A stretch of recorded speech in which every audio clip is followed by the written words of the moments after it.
स्वागत है आपका दृष्टि आईएएस के ऑडियो आर्टिकल प्रोग्राम में। दृष्टि आईएएस की इस नई पहल के जरिए हम अंग्रेजी अखबारों और अंग्रेजी मैगजीन्स के चुनिंदा आर्टिकल्स का सारांश आप तक हिंदी ऑडियो फॉर्मेट में पहुंचाएंगे।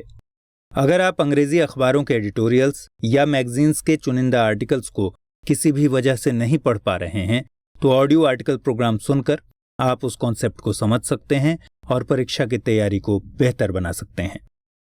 आज के ऑडियो आर्टिकल में बात करेंगे द इंडियन एक्सप्रेस में प्रकाशित लेख द सुकमा सिंड्रोम के सारांश के बारे में। यह लेख सामान्य अध्ययन प्रश्न पत्र 3 में आंतरिक सुरक्षा विषय से जुड़ा हुआ है। तो आइए लेख की शुरुआत करते हैं। भारत की आंतरिक सुरक्षा में नक्सली माओवादियों ने अक्सर सेंध लगाई है। नक्सलियों की सेंधमारी की एक खौफनाक तस्वीर हाल ही में तब दिखी जब छत्तीसगढ़ के सुकमा जिले में बीते 24 अप्रैल को सीआरपीएफ की एक टुकड़ी पर नक्सलियों ने हमला कर दिया। इस हमले में सीआरपीएफ के 25 जवान शहीद हो गए। ऐसे में सवाल उठता है कि क्या नक्सली इतने ताकतवर हो चुके हैं कि हमारे सिक्योरिटी सिस्टम को बेहद आसानी से तोड़ दे रहे हैं, या फिर हमारी सुरक्षा व्यवस्था में ही कोई खोट है। इस आर्टिकल के जरिए हम ये समझने की कोशिश करेंगे कि नक्सलियों की बढ़ती ताकत और उनकी गतिविधियों पर हम नकेल क्यों नहीं कस पा रहे हैं। सबसे पहले बात करते हैं कि नक्सली समस्या से निपटने के लिए पिछली सरकारों ने किस तरह के प्रयास किए और वो कितने पर्याप्त थे। दरअसल लगभग 50 वर्षों से माओवादी अराजकता से जूझ रहे इस देश में इस समस्या के समाधान के लिए मजबूत स्ट्रैटेजी की कमी रही है। नक्सली समस्या को लेकर पहले की सरकारों द्वारा अपनाई गई नीतियों पर विचार करें तो ये बड़ी गैर प्रासंगिक सी लगती हैं। उदाहरण के तौर पर साल 2005 में केंद्रीय गृह मंत्री रहे शिवराज पाटिल ने माओवादियों को हमारे भाई बहन तक की उपमा दे दी थी। इस नरम नीति का नतीजा ये निकला कि माओवादियों ने उस दौरान खुद को और मजबूत कर लिया। इसके बाद 2006 में एक 14 सूत्री नीति बनाकर नक्सली समस्या को राजनीतिक सुरक्षा और विकास के मोर्चों पर एक साथ संबोधित करने का लक्ष्य रखा गया, लेकिन इस पर आगे की पहल धरी की धरी रह गई। फिर साल 2009 में तत्कालीन गृह मंत्री पी चिदंबरम ने 3 स्पष्ट शब्दों सफाया, नियंत्रण और विकास यानी क्लियर, होल्ड एंड डेवलप के माध्यम से सरकार की नीति को स्पष्ट किया। इसके लिए भारी संख्या में पुलिस बलों की तैनाती भी की गई, लेकिन इस रणनीति को लेकर सत्ता पक्ष के भीतर ही सहमति नहीं बन पाई। अब बात करते हैं नक्सली समस्या को लेकर वर्तमान सरकार की क्या नीतियां हैं। वर्ष 2014 के मई माह में श्री नरेंद्र मोदी के नेतृत्व में नई सरकार का गठन हुआ। इस सरकार से उम्मीद की जाने लगी कि शायद यह नक्सली माओवादियों की समस्या का जल्द समाधान कर सके। 2014 में प्रधानमंत्री मोदी ने स्वतंत्रता दिवस के मौके पर आतंकी और नक्सली गतिविधियों के बहकावे में आए देश के युवाओं को संबोधित किया। उन्होंने नक्सलियों के बहकावे में आने वाले युवाओं से अपील की कि वे नक्सली गतिविधियों को छोड़कर शांति और भाईचारे की भावना को अपनाएं। मई 2015 में छत्तीसगढ़ के दांतेवाड़ा की यात्रा के दौरान प्रधानमंत्री ने माओवादियों से हिंसा रोकने की अपील करते हुए फिर कहा कि केवल कंधे पर रखे हल से विकास हो सकता है, कंधे पर रखे बंदूक से नहीं। लेकिन सच तो यह है कि केवल बातों से नक्सली समस्या का समाधान होना संभव नहीं। काम की सफलता के लिए सही और प्लान्ड एक्शन की जरूरत है। दरअसल केंद्रीय गृह मंत्रालय की ओर से इस दिशा में उदासीन रवैया अपनाया गया है और कोई भी स्ट्रेटेजिक प्लान तैयार नहीं किया गया। अब समझने वाली बात यह है कि नक्सल समस्या से निपटने के लिए देश में केंद्र और राज्यों के बीच किस तरह के सामंजस्य की जरूरत है और इसमें चूक कहां हो रही है। साथ ही यह भी बात गौर करने लायक है कि नक्सलियों के हथियारों का मुकाबला करने के लिए हमारे सुरक्षा बलों की ट्रेनिंग पर्याप्त है भी या नहीं। दरअसल हालात ये हैं कि केंद्र सरकार से किसी प्रकार के स्पष्ट दिशा निर्देश के अभाव में नक्सली हिंसा से जूझ रहे सभी राज्य अपने अपने तरीके से कार्रवाई कर रहे हैं।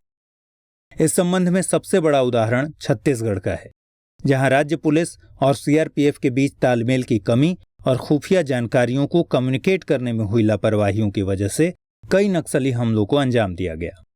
बीते 24 अप्रैल को हुए सुकमा नक्सली हमले में भी खुफिया विभाग की चूक सामने आई है। जाहिर है जब नक्सलियों ने सीआरपीएफ की टुकड़ी पर इतने सुनियोजित तरीके से हमला किया तो यकीनन नक्सली गुट इस इलाके में 1-2 दिन पहले से सक्रिय हो गए होंगे। ऐसे में स्थानीय प्रशासन और खुफिया विभाग को इसकी जानकारी न होना हैरान करने वाली बात है। दूसरी तरफ राज्य सरकारों की मानसिकता को भी टटोलने की जरूरत है। दरअसल ज्यादातर राज्यों की सरकारें और पुलिस ये मानकर चलती हैं कि माओवाद से निपटना मूल रूप से केंद्र सरकार और केंद्रीय सुरक्षा बलों की जिम्मेदारी है, जबकि सच्चाई यह है कि राज्य पुलिस बल के आक्रामक हुए बगैर माओवाद के खिलाफ इस जंग को हम नहीं जीत सकते। यकीनन केंद्र और राज्य सरकारों के बीच बेहतर तालमेल की जरूरत है, लेकिन राज्यों को इस संबंध में आक्रामक तेवर अख्तियार कर नेतृत्वकारी भूमिका निभानी होगी। अब बात करते हैं सुरक्षा बलों की ट्रेनिंग की। हमले को रोकने में हम क्यों नाकामयाब रहे, इस बात की समीक्षा करें तो पता चलता है कि हमलावरों से लोहा ले रहे सीआरपीएफ के जवानों को इसके लिए पर्याप्त ट्रेनिंग नहीं दी गई थी।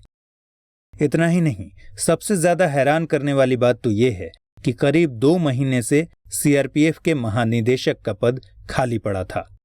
3 लाख से अधिक संख्या बल वाले देश के प्रमुख उग्रवाद निरोधी सुरक्षा बल को नेतृत्व से वंचित रखना, इससे बड़ी चूक और क्या हो सकती है। हालांकि इस घटना के 2 दिनों बाद राजीव राय भटनागर को सीआरपीएफ का नया महानिदेशक चुन लिया गया, लेकिन सुकमा हमले के दौरान ये पद खाली पड़ा हुआ था। इससे एक कदम और आगे बढ़कर सोचिए तो दरअसल माओवादियों के अभियान और उनकी स्थिति को कमजोर मानकर हल्के में लिया जाना भी हमले के पीछे एक बड़ी वजह दिखती है। अब पिछले कुछ सालों के आंकड़ों की जुबानी समझते हैं कि देश में नक्सली हमलों में कमी आई है या इजाफा हुआ है। साल 2010 में देश के 20 राज्यों में 223 जिले माओवादी हिंसा की चपेट में थे, लेकिन अब की बात करें तो नक्सलियों का प्रभाव 13 राज्यों के 106 जिलों तक सिमट गया है। सीपीआई माओवादी गुट के केंद्रीय समिति और पोलित ब्यूरो के कई सदस्यों को बेअसर कर दिया गया है। पहले के मुकाबले माओवादी कमजोर हुए हैं, लेकिन हमें याद रखना चाहिए कि पहले भी कई बार माओवादियों ने एकजुट होकर दोबारा ताकतवर बनने की अपनी क्षमता का प्रदर्शन किया है। इसलिए उन्हें कम करके आंकना एक चूक साबित हो सकती है। अब सवाल उठता है कि नक्सलियों या माओवादियों की समस्या को जड़ से उखाड़ फेंकने के लिए हमें क्या करना चाहिए। दरअसल केंद्र और राज्य सरकारों को इस बारे में एक एकीकृत नीति बनाने की जरूरत है। दोनों स्तर पर अगर सरकारों और सुरक्षा बलों में बिना किसी लापरवाही बरते एक बेहतर कोऑर्डिनेशन सिस्टम बन जाए तो इस समस्या से हम आसानी से निपट सकेंगे। हालांकि हमें यह भी ख्याल रखना चाहिए कि ये नक्सली माओवादी अपने ही देश के नागरिक हैं और वंचना से उपजने वाली भावना उनमें ज्यादा मजबूत है, जिसे खत्म करने की कोशिश करना जरूरी है। नक्सली संगठनों से जुड़े लोगों और उनके परिवारों को अगर समाज की मुख्य धारा से जुड़ने के लिए प्रेरित करें तो सुकमा जैसी घटनाओं को रोका जा सकेगा और निश्चित तौर पर इन कोशिशों से देश में शांतिपूर्ण भाईचारे का माहौल विकसित हो सकेगा। तो अब उठाइए कलम और नोट करिए इस आलेख से जुड़ा हुआ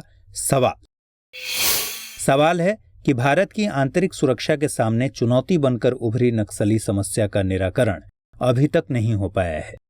व्यवस्था से जुड़ी उन कमियों को बताएं जिनकी वजह से यह स्थिति बनी है। इन कमियों को दूर करने के उपाय भी सुझाएं। दृष्टि आईएएस के YouTube चैनल पर अपलोड हो रहे ऑडियो आर्टिकल प्रोग्राम का लेटेस्ट एपिसोड अगर आप सुनना चाहते हैं तो इस YouTube चैनल को सब्सक्राइब करना ना भूलें, ताकि आप तक नया आर्टिकल अपलोड होते ही इसकी सूचना पहुंच जाए।